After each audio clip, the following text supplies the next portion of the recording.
My name is Renee Calloway. I was 36 years old when I pushed open an unlatched door 40 minutes before my own wedding ceremony and found my best friend of 14 years with her hand on my groom's bare chest. He still had his boutonniere on the floor. She still had my trust. What neither of them knew was that I had already made 2 phone calls, written 3 things on the back of a ceremony program, and walked to a microphone in front of 120 people, all before either of them could decide what their next lie was going to be. They thought they knew who I was, a woman too grateful, too steady, too in love to do anything but cry. They had no idea what I was about to become. Let me tell you how I got here. Before we dive in, comment where you're watching from today. And if stories like this speak to you, hit subscribe because tomorrow's story is even more intense. 3 months out, I can tell you exactly what the light looked like. It came through the bedroom window at a low October angle, the kind that turns everything amber and soft, and I was standing in front of the mirror on Greenfield Avenue, pinning my grandmother's brooch to the neckline of my gown. Small gold oval, a cluster of seed pearls at the center. My hands were steady. My coffee was still warm on the dresser. I remember thinking the morning felt like a reward. I was still a fool then, but I was a well-dressed one. Let me back up. I'm telling you this from the other side of it, 3 months past the worst day and the best decision of my life, from a place where I can look at what happened clearly and without flinching. My name is Renee Calloway. I'm 36 years old. I manage regional sales for a commercial flooring company, 4 territories, a team of 11, a track record I built without anyone handing me a single door. I am the woman people call when things need to get done quietly and correctly. I have always been that woman. That steadiness is real. It is also, I understand now, exactly what certain people decided to use.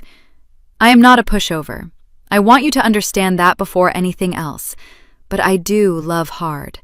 My mother's voice saying, "Renee, you love people with your whole wallet," lives in my memory clear as a bell, because she wasn't wrong.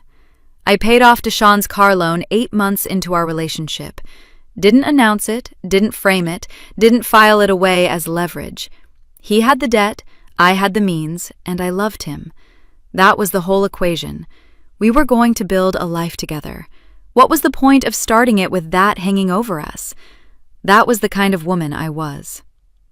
Deshaun Price, my fiancé, 39 years old, assistant principal at a middle school across town, was the kind of man who made a room like him. He had this laugh that loosened people up, this way of making whoever he was talking to feel like the most interesting person in the space. Parents loved him. Teachers respected him. He coached the debate team as a volunteer and showed up to every community event with a handshake and a smile. In public, he was magnetic. In private, he had a way of making you feel like you disappointed him without ever telling you how. A silence that lasted a beat too long. A comment tucked inside a compliment. Nothing you could hold up and say, "Look at this." Just a low-grade friction that you learned to work around. I worked around it. I told myself it was stress. He had a demanding job. So did I. My mother used to pin my grandmother's brooch to my church dress when I was 9 years old, just for special Sundays. She'd smooth the fabric around it and say, "This goes to the woman in this family who loves the hardest." I'd worn it that morning without thinking twice about what I was doing. Some things you carry because they feel right. You don't question the weight. Now, Tanya. You need to know about Tanya Odom, my best friend of 14 years, because she is half of this story. 37, event planner, the kind of beautiful that she wore lightly and weaponized carefully. We had been through everything together. Her mother's illness, my promotions, 2 apartments, 3 cities, more late dinners than I can count. When I think about who I trusted without condition, without audit, without a second thought, it was her. She had offered to coordinate the venue decor for the wedding as her gift to me, insisted on it actually, said it was what she wanted to give us. And 8 weeks before the wedding, she'd suggested the private bridal suite on the 2nd floor of the venue, separate from the main getting-ready room, quieter, away from the bustle of 120 guests arriving. "You'll want somewhere to breathe before the ceremony," she'd said. "Somewhere just for you." I'd thought it was thoughtful. I'd thought a lot of things. Looking back, I can see the signs I filed away and didn't act on. Tanya had been strange for months, distracted in our phone calls, sharper than usual when we were in person, quick to change subjects that touched on the wedding details. I had chalked it up to her being overextended with her own clients. She was busy. We were both busy. Deshaun had started sleeping with his phone face down on the nightstand sometime in the spring, and when I'd mentioned it once, lightly, he'd said the screen brightness was bothering him at night. I had a seating chart to finish and a catering timeline to confirm. I did not have room to chase shadows. So I didn't. That morning, I stood at the mirror on Greenfield Avenue and I looked at myself. Brooch pinned straight, gown pressed clean, coffee warm on the dresser, and I believed I was walking into the best day of my life. I picked up my bouquet. I walked out the door. The venue was a restored event hall on the east side, exposed brick, tall windows, a grand staircase in the lobby that Tanya had dressed with white hydrangeas and gold ribbon. It looked exactly like what it was supposed to look like. Beautiful, intentional, planned by someone who knew what she was doing. I arrived at 9:15. My maid of honor, my cousin Bria, who had driven 4 hours from Memphis and cried twice already before noon, was immediately absorbed into the organized chaos of florists, caterers, and a wedding coordinator who communicated exclusively through a headset and a clipboard.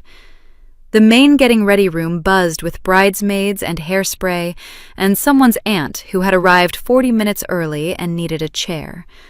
I moved through all of it with my checklist in my head and my bouquet in my hands, steady as I always was, doing what I always did. 40 minutes before the ceremony, Bria went downstairs to manage the flower girls. I was alone. The bridal holding room was quiet, a small anteroom just off the main hall, furnished with a settee, a standing mirror, and a table with water and a single white rose in a bud vase. Someone had thought of everything.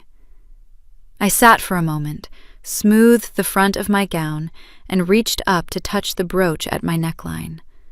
My hand found fabric. Just fabric. I had pinned it to my gown that morning at the apartment. I was certain of it. I could still feel the small pressure of setting the clasp. But I'd taken the gown off briefly when I arrived, to touch up the bustle, and I had laid it across the vanity chair in the suite upstairs while Tanya and I finished getting ready. I must have transferred the gown without checking. The brooch was still up there. You know that feeling when something small goes wrong and your brain does a quick calculation? How much does this matter? How much time do I have? I had 40 minutes. The suite was 1 floor up. The main staircase would take me straight through the lobby where guests were already arriving, and I was not walking through a crowd of 120 people in my wedding gown looking for a piece of jewelry. There was a back hallway staircase, a service route that Tanya had pointed out to me that morning. Quiet, direct. I took it. The second floor was still. The hallway ran the length of the building, a long stretch of pale carpet and sconce lighting, and the suite was at the far end. I could hear the muffled sounds of the reception level below, chairs scraping, someone's microphone feedback, the low, warm noise of a gathering. The suite door was not fully latched, not open, not closed, just resting against the frame, the latch tongue not caught, a thin line of shadow where the door met the jamb. I registered it for half a second before I pushed it open. I don't know exactly what I expected to find. Not this. Never this. Deshaun stood near the vanity. His suit jacket was folded over the back of the chair, neat, like he'd placed it there carefully. His dress shirt was open, not loosened at the collar, open. Every button undone, the fabric fallen off his shoulders. And Tanya stood beside him, her bridesmaid dress twisted at the waist, one strap slipped, her hand flat against the center of his chest. They had not heard the door. My hands went still at my sides. I stood there, and I took it in the way your brain takes in something it doesn't want to process, detail by detail, like a list. 2 champagne flutes on the vanity, one tipped on its side. His boutonniere on the floor, the white rose stem bent. Tanya's updo coming loose at the back, 2 pins gone, a section of hair falling against her neck. The smell of her perfume, the one I knew, the one I'd complimented 100 times, heavier in that room than it should have been. And then my own reflection in the mirror behind them, a woman in white, standing in a doorway, holding nothing. Deshawn saw me first. I watched it happen. The way his eyes caught the movement in the mirror, the way his body went rigid, the way his mouth opened. He said my name like it was a question. Renee? Like he wasn't sure I was real, like maybe if he said it with enough uncertainty, the moment would be negotiable. Tanya turned. The color left her face so fast it was like watching a light switch off. Neither of them spoke again. I walked into the room. No rushing, no hesitation. I crossed to the vanity, located the brooch beside the base of the mirror where I'd set it that morning, and I pinned it to my neckline. My hands did not shake. I set the clasp, pressed it flat, and smoothed the fabric around it the way my mother used to do when I was 9. Then I looked at them. One long, level look. Deshawn, still frozen by the chair. Tanya, one hand now gripping her own dress strap, staring at me like she was waiting for the explosion. It didn't come. I said, "I need both of you downstairs in 10 minutes." Then I turned and walked out. I walked to the end of the hallway and stopped at the window. The parking lot stretched out below me, full of cars I recognized, cousins, co-workers, church families, people who had driven distances to watch me get married. The October maples at the edge of the lot had gone deep red overnight, the kind of red that only lasts about a week before the leaves let go. I stood there and looked at them. I gave myself 90 seconds. I counted them out, one at a time, in my head. Then I called Aunt Loretta, my mother's sister, my front pew anchor, the woman who had pressed my corsage for prom and held my hand at my mother's funeral, and never once told me what to do with my life unless I asked. 3 sentences. I told her where I was. I told her what I'd found. I told her the ceremony was not happening. She didn't ask a single question. She said, "What do you need me to do?" I told her to stay in her seat and wait for my signal. She said, "I'm here." That was the whole call. The second call went to voicemail. My attorney, the woman I'd hired 2 years back to review a real estate contract. I kept it brief. "It's Renee Calloway. I need you to call me Monday morning. It's personal. I'll explain everything then." I ended it, slid the phone back into the small pocket sewn into my gown. Tanya's suggestion, so I'd have it on me during the reception. I noted that detail and set it aside. I went back downstairs. Bria was in the hallway outside the bridal holding room, flower girl in tow, looking mildly frantic. I told her there was a vendor issue, something with the sound system, and that we were pushing the ceremony back 15 minutes. I said it the way I say everything at work when there's a problem I've already started solving. Flat, calm, like it was a scheduling adjustment and nothing more. She believed me. She went to find the coordinator. I went into the holding room and closed the door. The settee, the standing mirror, the single white rose in its bud vase, still fresh, still perfect. I sat down and picked up a ceremony program from the small stack someone had left on the table. It was cream-colored, printed in the font Tanya and I had chosen together. A clean serif, elegant, nothing fussy. I turned it over to the blank backside. I wrote 3 things. 1. The account. 2. The box. 3. How long. I stared at the list for a moment. 3 items. 3 threads I hadn't pulled yet because I hadn't needed to. Now I needed to. I folded the program once, pressed the crease flat with my thumbnail, and tucked it into my bouquet hand. I stood up. I smoothed the front of my gown. I touched the brooch at my collarbone, my grandmother's brooch, the one my mother had pressed into my hands at 9 years old and said belonged to the woman in the family who loved the hardest. I pressed my fingertip against it once, like a check. Then I walked toward the grand hall. 120 people. That was how many were seated when I walked through those doors. I had counted the RSVPs myself, cross-referenced the final head count against the caterer's setup twice. I knew exactly how full that room was, and I felt every single seat when I walked in. The murmur went first, then the quiet. It moved across the room like something spilled, spreading fast and even until the whole hall was still. I heard someone near the back make a small sound. Surprise, confusion. I didn't look to find out. I kept my eyes forward and I walked to the microphone. Let me tell you something about a woman who's been quiet too long. She doesn't explode. She doesn't perform. She just stops pretending the thing in front of her is something other than what it is. I thanked everyone for coming. I told them the ceremony was canceled. I did not explain. I did not cry. I stood at that microphone in my white gown with my grandmother's brooch at my throat, and I said it as plainly as I've ever said anything in my life. Then I said, "The food is paid for. Please eat." I looked at Aunt Loretta, seated in the front pew, and I gave her the smallest nod I could manage. She was already rising before I finished it.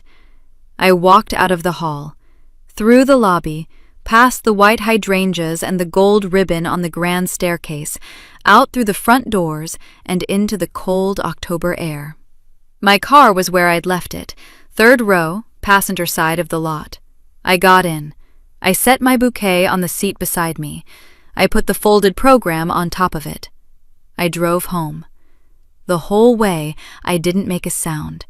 The maples blurred past the windows, red and going fast, and I kept both hands on the wheel and my eyes on the road.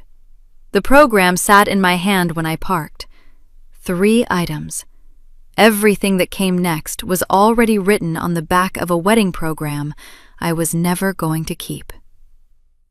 I got home at 2:30 in the afternoon, still in the dress, still in the shoes.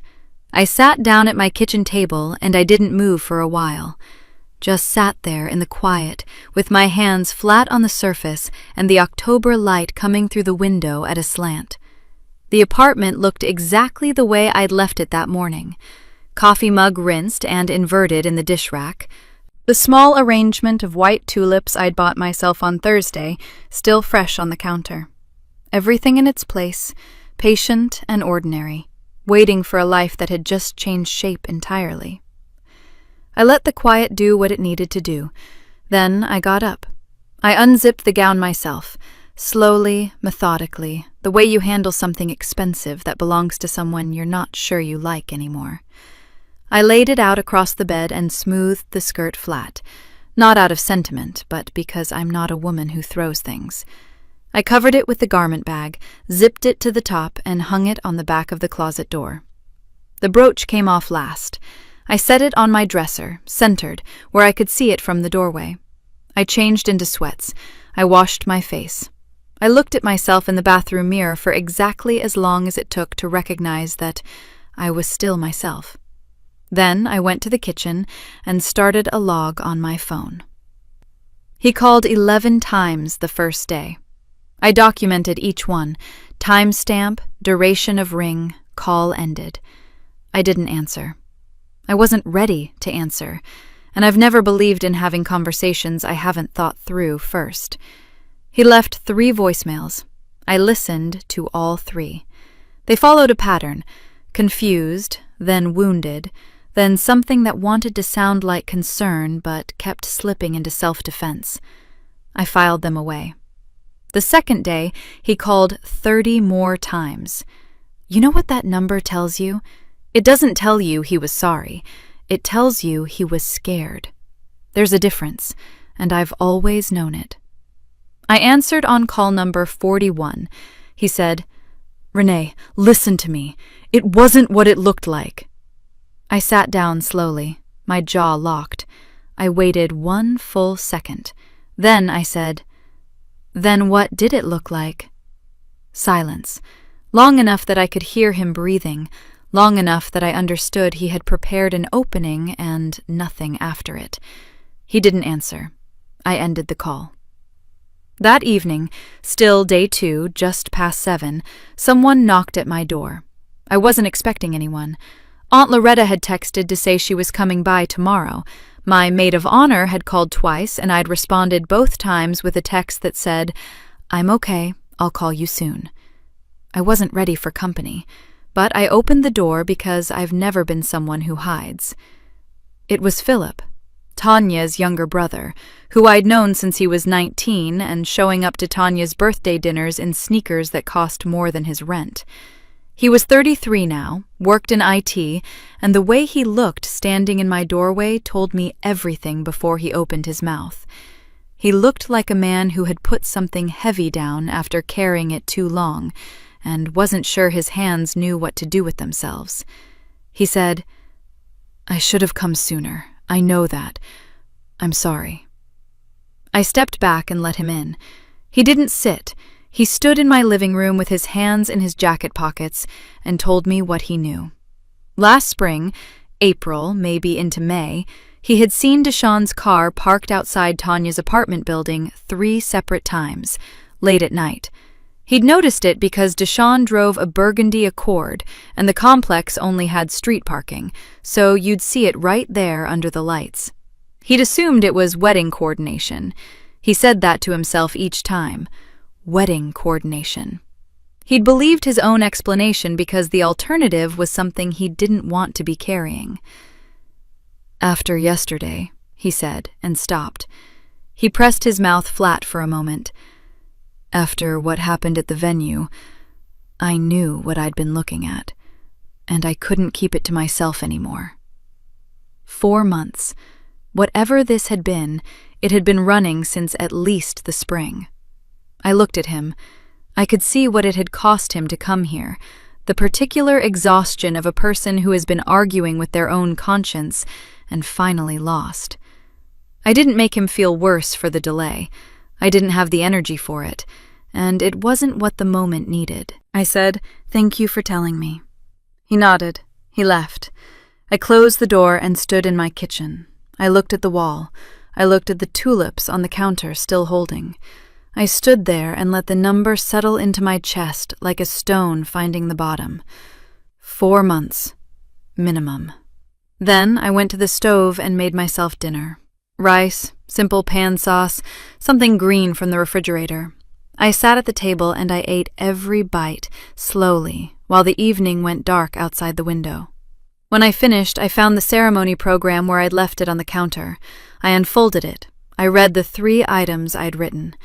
Then I uncapped my pen and wrote a 4th line beneath them. 4 months. Minimum. I pressed the crease flat. I set it on the table where I could find it in the morning. 1 week after the wedding. I gave myself 7 days before I went back. Not because I was afraid to go, because I wanted to be ready. And ready, for me, means knowing exactly what I'm going in to do and not leaving until it's done. I drove over on a Saturday morning with a trash bag, a banker's box, and a cup of coffee I finished in the parking lot before I went inside. Deshawn had taken his toiletries, his suits, and his PlayStation. Everything else was still exactly where he'd left it, which told me something about how he'd been thinking. He'd packed like a man who expected to be invited back. I started in the bedroom, methodical, his drawer first, then the closet shelf. I wasn't angry while I worked. Anger makes you sloppy, and I couldn't afford sloppy. I moved through each room the way I moved through a difficult quarter at work, 1 section at a time, nothing skipped, nothing rushed. I got to his office last. The locked box had been in the bottom drawer of his desk since before we moved in together. dark gray metal, about the size of a shoebox, with a combination lock on the front. I had never asked him about it. I want to be honest about that. I had noticed it. You notice a locked box in a home you share, and I had filed it under his business and let it sit. That was my choice. I'm not going to dress it up as trust when part of it was that I didn't want to know badly enough to ask. I wanted to know now. I found a flathead screwdriver in the kitchen junk drawer. The lock on that box was not built for someone with patience and 20 uninterrupted minutes. It gave eventually. The mechanism popped, the lid lifted, and I set the screwdriver down on the desk. Then I looked at what 3 years of silence had been protecting. A prepaid debit card, the balance run down to almost nothing, a rubber-banded stack of receipts. 3 hotel locations I didn't recognize.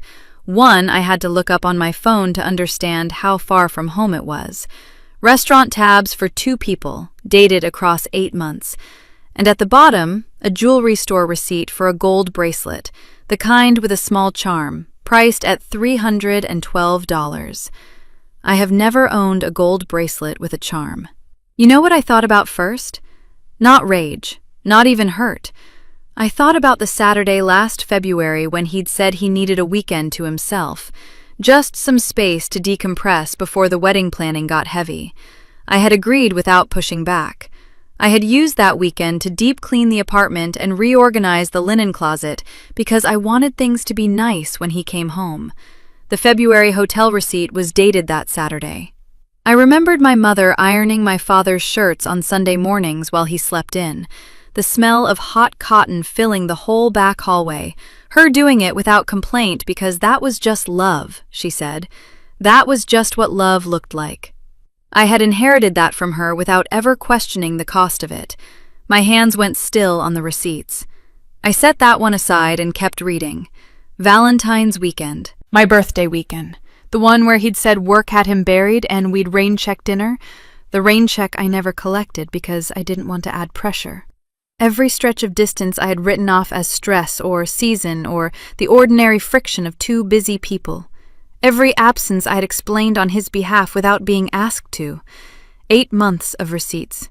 8 months accounted for in a locked box that I had chosen, politely, not to open. I pulled up the joint savings account on my phone. The $4,200 withdrawal from 3 weeks before the wedding was there in the statement, clean and time-stamped. I laid the receipts out on the desk in chronological order. The math was not complicated. The final cluster of charges, the last hotel stay, a dinner tab, the bracelet, totaled just under $4,000.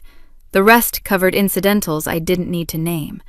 He had used the account we built for a honeymoon deposit, the account I had contributed to every month for 11 months, transferring from my personal checking on the first of each month without fail, because I believed in building towards something.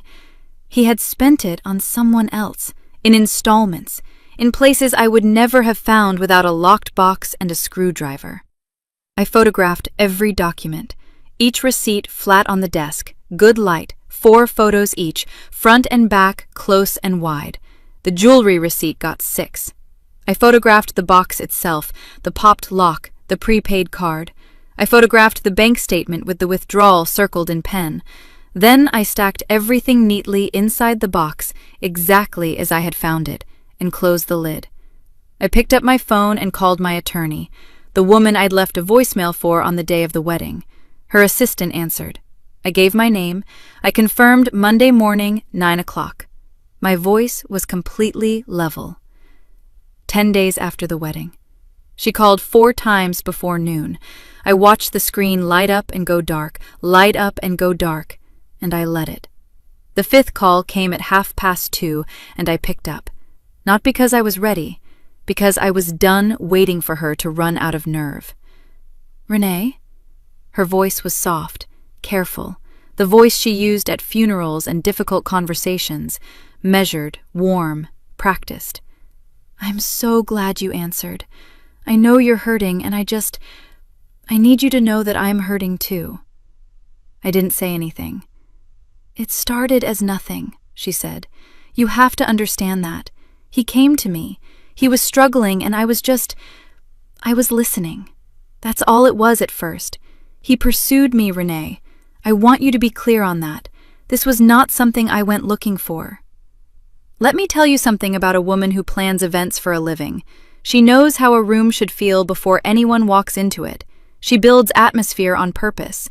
So when Tanya opened with, "He came to me and I was just listening," I heard the architecture of it, the framing, the exit she'd built into the story before she even told it.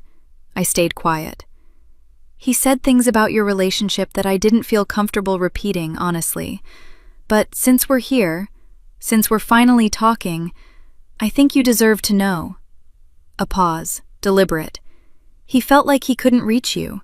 He said you were so focused on work, always managing everything, always keeping score with money. He said it felt like living with a project manager, not a partner." My jaw locked. "He said you made him feel small." She let that sit, waiting for me to react, I think, waiting for me to dispute it or crumble or come back swinging with something she could deflect. That's how that move works. You land the most cutting thing first and then position yourself as the reluctant messenger. I gave her nothing, so she kept going, and that was her mistake. The story started shifting around the edges. Small things first. The timeline of when it became more than listening blurred, then changed outright. The version where Deshawn had pursued her exclusively became a version where they had both been drawn toward something neither could explain. The version where she had almost ended it twice became a version where she had recognized, slowly, that there was something real there. You know what happens when a rehearsed story hits the part that wasn't rehearsed? It starts filling in the gaps with the truth. "The suite was my idea," she said finally, and her voice had shifted, less careful now, more like she needed me to understand this specific part. "I suggested it because I needed somewhere private. I was going to end it that morning, before the ceremony. I had made up my mind. I was going to tell him it was done, that I couldn't do this to you." I thought about that suite, the way she had described it to me months ago over the phone. More intimate, somewhere quiet. You'll want a moment to breathe before you walk down that aisle. I had thanked her. I had told her she thought of everything. She did think of everything. "I was going to fix it," she said. "I want you to know that. I was going to walk away and I was going to be there for you through the wedding and just carry it, because you're my person. You've always been my person." "Then what happened?" I said, my first words in 10 minutes. A beat. "It's complicated." "It's not," I said. And there it was. The moment the rehearsed version ran out completely, and what was underneath came up to fill the space. Her voice changed. The softness dropped out of it, replaced by something that had clearly been sitting just below the surface the whole time. "Maybe if you'd been more present, Renee.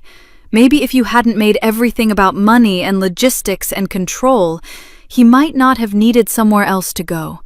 I'm not saying it's your fault. I'm saying you have to ask yourself some honest questions about what you were actually giving him. And then, we understand each other in ways that you and he just never quite managed." There it was. Not the messenger, not the reluctant bystander, the woman who had spent 18 months building access, the venue coordination, the private suite, the years of confidences she'd collected like currency and spent the moment she needed them. The suite wasn't where she planned to end it. It was where she'd planned to be. The whole shape of it opened up in that single shift, from "I was ending it" to "we understand each other." And I saw exactly what Tanya had built and how long she'd been building it. I let her finish. Every word. When she stopped, I waited 3 full seconds. "We're done," I said. "Don't call again." I hung up. I opened my laptop. I created a new document. I typed 4 words at the top of the page. What I know and when I knew it. Then I started typing. 3 weeks after the wedding. My attorney's office smelled like coffee and old paper, the kind of smell that means someone has been doing serious work in a room for a long time. I liked that. I sat across from her and set my folder on the desk between us, already organized.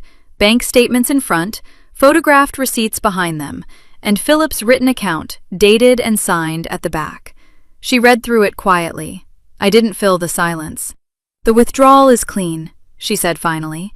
"Documented, provable, premarital. That's your strongest ground." She looked up. "Have you decided on annulment over divorce?" "Yes." "Then we file on financial fraud, the joint account, the unauthorized withdrawal, and the documented pattern of expenditure." She tapped the hotel receipts. "These support the fraud claim and establish the timeline. This moves." I told her to file. She asked if I wanted to pursue anything further through the proceedings, additional claims, additional exposure. I thought about it for exactly 1 second. "Just the annulment," I said. "Clean." She nodded like she respected that. Maybe she did. I wasn't doing this to make noise. I was doing it to make it over. I made the HR call that same afternoon. Not to the school directly. I knew better than that. There's a third-party documentation process most public districts maintain, a compliance intake line designed for exactly the kind of thing where someone needs to flag a discrepancy without making it personal. I'd looked it up the week before. I called it, I stated what I had, and I gave them the specific dates. Deshaun had used sick leave on 2 occasions that matched the hotel receipt dates precisely. That wasn't speculation. That was his own district's records sitting next to receipts I'd photographed in his desk drawer. I did not editorialize. I did not explain the relationship. I submitted what I had and let the institution handle what institutions handle when they find their own records don't add up. You know what I've learned about bureaucracies? They move slow, but they move thorough. Once something is in the system, it doesn't unenter. I hung up and crossed that item off my list. The call to the corporate event firm was shorter than I expected. I'd framed it as a vendor reference inquiry. Straightforward, professional, the kind of call anyone makes before renewing a significant contract. The coordinator who answered was pleasant and efficient. She asked 2 follow-up questions. I answered both honestly and briefly. I did not volunteer anything beyond what was asked. I did not dramatize. I stated facts in the same flat tone I'd been using for 3 weeks, because that tone was the most convincing thing I owned right now. The coordinator thanked me. I thanked her back. I don't know exactly what she did with what I gave her. That wasn't my business. My business was the truth, and I delivered it. The request to Councilwoman Adeze Brewer-Mills, the president of the professional women's organization Tanya and I had both belonged to for years, the woman who had been in that wedding hall and watched me walk to the microphone. I sent by email. 1 paragraph. I told her I had information relevant to the organization's vendor relationships and asked if she'd be willing to meet privately. She replied within 4 hours. "Thursday at noon works. My office." No questions, no preamble, just a time and a location. I thought about what that meant. A woman like Adeze, who had been in that room 3 weeks ago, who had watched the whole shape of that morning shift in real time. She'd been doing this work long enough to know that when a woman asks for a private meeting and frames it around the organization, she is not coming to complain. She is coming with something. Adeze had agreed immediately because she already had questions. I was simply coming to answer them. I scheduled it for the following Thursday and put my phone down. There was no urgency. I had learned in the past 3 weeks that urgency is what you feel when you're afraid of losing ground. I wasn't losing ground. Every piece was in the right place, moving at the right pace. Rushing now would only mean arriving before I was ready, and I was done arriving unprepared. I drove home with the folder on the passenger seat, made dinner, washed the dishes, sat for a while in the chair by the window where the October light had started giving way to the gray that comes before November, and I let myself be still. I thought about the 90 seconds I'd given myself in that second-floor hallway, how I'd counted them, how I'd made the calls, how every decision I'd made since had been as deliberate as that first one. Then I went to bed. I slept 8 full hours, the first time since the wedding. 5 weeks after the wedding. I got there first. That was deliberate. I ordered my coffee, chose a table near the window, not the back corner, not hidden, but positioned so I could see the door and he'd have to walk toward me across the full length of the room. Small thing, still mattered. He walked in at 10:02. I watched him scan the space, find me, and adjust his face into something that was supposed to look like relief. He'd worn his good jacket, the charcoal one he saved for parent-teacher nights and school board meetings. He wanted to look like a man worth listening to. He sat down, didn't order anything, just folded his hands on the table and looked at me the way people look at you when they've practiced sincerity in a mirror. "I'm glad you came," he said. I took a sip of my coffee. He took that as an invitation. What followed was 11 minutes of Deshaun Price being the most reasonable man in any room he's ever stood in. He said Tanya had come after him hard. She was relentless, he said, like she was reading from a document that made him sympathetic. He said he'd been weak. He used that word 3 times, like repetition would make it land softer. He said the timing was bad, the situation was complicated, that what happened between him and Tanya wasn't something he'd chosen so much as something that had happened to him. He said he still loved me. He said we'd built something real, and he didn't want to throw it away over a mistake. He said he knew I was hurting, that he understood why I was angry, but that we were grown people, and grown people find ways through things when they care enough to try. You know what the worst part of that speech was? He believed it. Every word. He'd told the story to himself so many times it had become true to him, the way a stain becomes part of the fabric if you leave it long enough. I set my phone on the table, face up, at the start of his second sentence. I started the timer without looking away from him. He noticed. He kept talking anyway because stopping would have meant acknowledging what I was doing, and acknowledging it would have broken the spell he was trying to cast. 11 minutes and 14 seconds. When he stopped, the silence was clean. I let it sit for a beat. Then I reached into my bag. I set 3 things on the table, one at a time, in a row between us. The printed bank withdrawal documentation, our joint account, the $4,200 3 weeks before the wedding. The hotel receipts, photographed and printed, dates highlighted in yellow, and the HR department's confirmation email, printed on plain white paper, acknowledging receipt of my submission and assigning it a case reference number. He looked at them the way a man looks at something he hoped had stayed buried. His jaw moved. He started to say something. I slid the annulment paperwork across the table. "I don't want an explanation," I said. "I want a signature." He stared at the papers, then at me, then at the receipts. Something moved across his face. Not guilt, not quite. More like the specific frustration of a man who'd prepared for a negotiation and arrived to find the terms had already been set. "You're being vindictive," he said. "I'm being efficient." He looked at me for a long moment. I held it without blinking. He picked up the pen. He signed where the tabs indicated. 3 places, each one a little harder than the last, like he was trying to express something through pressure on paper that he couldn't find the words for. I didn't help him find them. I collected the signed pages, put them back in the folder, and tucked it into my bag. I didn't rush it. I was methodical the way I'd been methodical about everything for the past 5 weeks. Then I picked up my coffee, stood, and walked out. I did not look back. There was nothing behind me worth turning around for. Later that same week, Adese's office was on the 4th floor of the municipal building downtown, neat, uncluttered, the kind of space that tells you the person who works there has a system and trusts it. She stood when I came in. She offered water. I declined. We sat.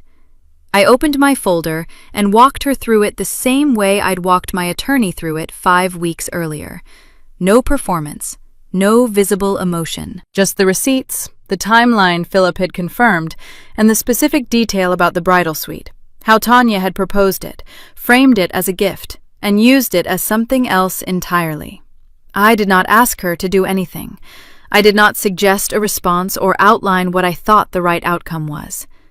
When I finished, I said, "You deserve to know who's been handling your organization's events." Adeze was quiet for a moment. Her hands were still on the desk in front of her, not tense, just still. The quiet of a woman who processes before she speaks. Then she looked at me directly and said, "Thank you for trusting me with this." I drove home with the windows down despite the November cold, and I thought, every piece is in place. 6 weeks after the wedding, Philip called on a Tuesday. He didn't lead with small talk, that wasn't his way. He just said, "I need you to know what's being said." My hands went still on the counter. He told me Tanya had been working the rooms, quietly, systematically, the way she worked every event she'd ever coordinated, managing the atmosphere before anyone noticed it needed managing. Her version had been circulating for weeks through the mutual social circle we'd shared for years, and it was polished. Deshawn had pursued her relentlessly. She'd resisted as long as she could. Renee had always been a little cold, a little controlling with money, emotionally unavailable in ways that had slowly pushed him towards someone who actually made him feel seen. The wedding cancellation hadn't come out of nowhere. Anyone paying attention could have seen it coming. She'd even used the word inevitable. I thanked Philip. I set the phone down. You know what I felt? Not surprise. Something quieter than that. The specific recognition of a woman who had already accounted for this possibility and planned accordingly. The quarterly luncheon was on a Thursday. 42 women, the kind of room that runs on reputation the way a car runs on fuel. Most of them knew both of us.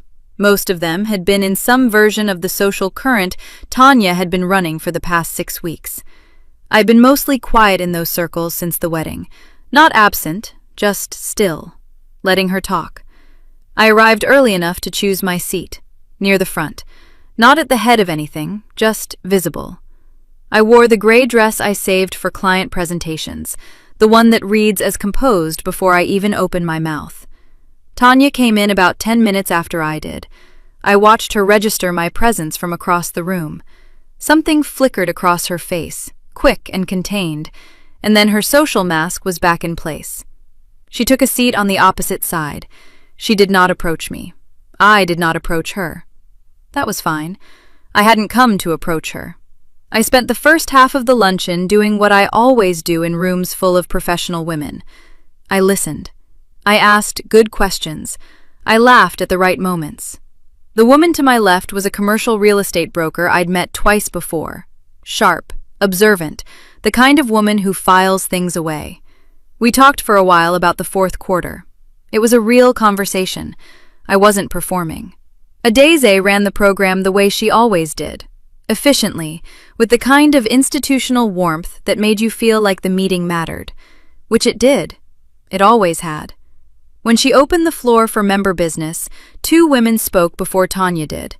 Then Tanya stood. She was good at standing in rooms. 14 years of watching her, I knew that. She had the posture of someone who believed she still controlled the temperature. She said she was expanding her client roster for the spring season, that she had availability for galas and corporate functions and private events, and that she'd love to connect with anyone who had needs coming up. Adeze looked at her. It wasn't a long look. It didn't need to be. "Thank you, Tanya," she said, with the particular polished neutrality of a woman who has made a decision and sees no reason to announce it. "We'll keep that in mind." That was all. Let me tell you something about 42 women who have been in professional circles long enough to speak that language fluently. Not one of them needed a translation. The sentence landed exactly the way it was meant to, complete, final, and dressed in perfect courtesy. I picked up my water glass and took a slow sip. Tanya's eyes found me across the room. I held the look. 1 second, 2, 3. Then I turned to the real estate broker beside me and smiled at something she'd started to say. After the luncheon, two women pulled me aside near the coat room. They had questions. I could see they'd been carrying them for a while. The careful, restrained way they approached me told me they'd already heard enough to want the other side. I gave it to them plainly. No theatrics, no embellishment. I told them what I knew, when I'd confirmed it, and how. I answered both of their follow-up questions honestly and briefly. I didn't ask them to do anything with what I'd shared. I didn't need to. That evening, my attorney had sent the file by courier earlier that day. I'd left it on the kitchen table while I was at the luncheon. When I got home, I changed out of the gray dress, made myself a cup of tea, and sat down. The phone records were printed on 12 pages. Our joint carrier plan, the one I had been paying for since the second year of our relationship, because it was cheaper as a family plan and it made sense at the time. I read through them methodically, the way I read everything. The contact between Deshawn and Tanya didn't begin 4 months before the wedding. It began 18 months before. 6 months before he proposed to me. I set the last page down on top of the others. I aligned the edges. I sat with it for a moment, not spiraling, just letting it settle into its real shape. Then I said it out loud, to the empty kitchen, because some things need to be spoken to become fully real. He proposed to me on a Saturday night. He called her Sunday morning. I closed the folder. I got up and made coffee. 6 months later, the yard was small. That was the first thing my realtor had apologized for, standing at the back door with her tablet and her careful smile, already preparing her defense. I told her to stop. I'd grown up in an apartment. A yard was a yard, and this one had a dogwood tree in the corner that would be something spectacular in April. I stood at the kitchen window that first morning with my coffee and watched the early light move across the grass in long, slow strips. November light, thin and honest. It didn't flatter anything. It just showed you what was there. What was there was mine. The annulment had been finalized 6 weeks before I signed the papers on the house. My attorney called me on a Wednesday afternoon, professional and precise, the way I'd come to appreciate her. I thanked her. I hung up. I sat at my desk at work for a moment, looking at nothing in particular. Then I went back to my quarterly projections, because the fourth quarter doesn't pause for your personal life, and honestly, neither did I. The promotion had come through 3 weeks after the luncheon. Regional director. 4 territories, a team I'd been informally leading for 2 years without the title to match. My director called it long overdue. I called it Tuesday. The first month's pay difference went directly toward the house. 2 bedrooms, a yard, a kitchen with a window above the sink. That was all I'd asked for. That was everything. You know what nobody tells you about starting over? It's quieter than you expect. Not empty, quiet. There's a difference. Empty echoes. Quiet settles. I painted the living room a warm terracotta that the listing agent had called bold. I called it correct. It caught the morning light in a way the old apartment's gray walls never had, and every time I walked past it in the early hours with my coffee, something in me went still, in a good way. The kind of still that isn't bracing for anything. My mother's brooch hung in a small shadow box frame on the kitchen wall, right where I could see it from the stove. I'd made that decision the week I moved in, standing in the kitchen with the box in my hand, and I'd known immediately that it was right. She'd told me it belonged to the woman in the family who loved the hardest. I'd carried it as a weight for long enough. Now I looked at it every morning while the biscuits were in the oven, and it meant something different than it used to. Something I didn't have a single word for, but didn't need one. Some things you stop wearing and start honoring. Philip called once, about 2 months in. He didn't stay on long. He told me the winter gala contract, Tanya's largest, the one she led every client pitch with, had been reassigned by Adese's organization without public comment. 2 more clients from the professional network had followed shortly after. The corporate event firm had not renewed. She'd taken a part-time position at a hotel to cover her overhead. He told me she and Deshawn were no longer together. I thanked him. I meant it. I did not verify anything he'd said. I haven't looked. Whatever was left of that story belonged to the people still living inside it, and I had stopped living inside it a long time ago. Deshawn's vice principal candidacy had been formally withdrawn after the HR review, a position he'd been building toward for 2 years.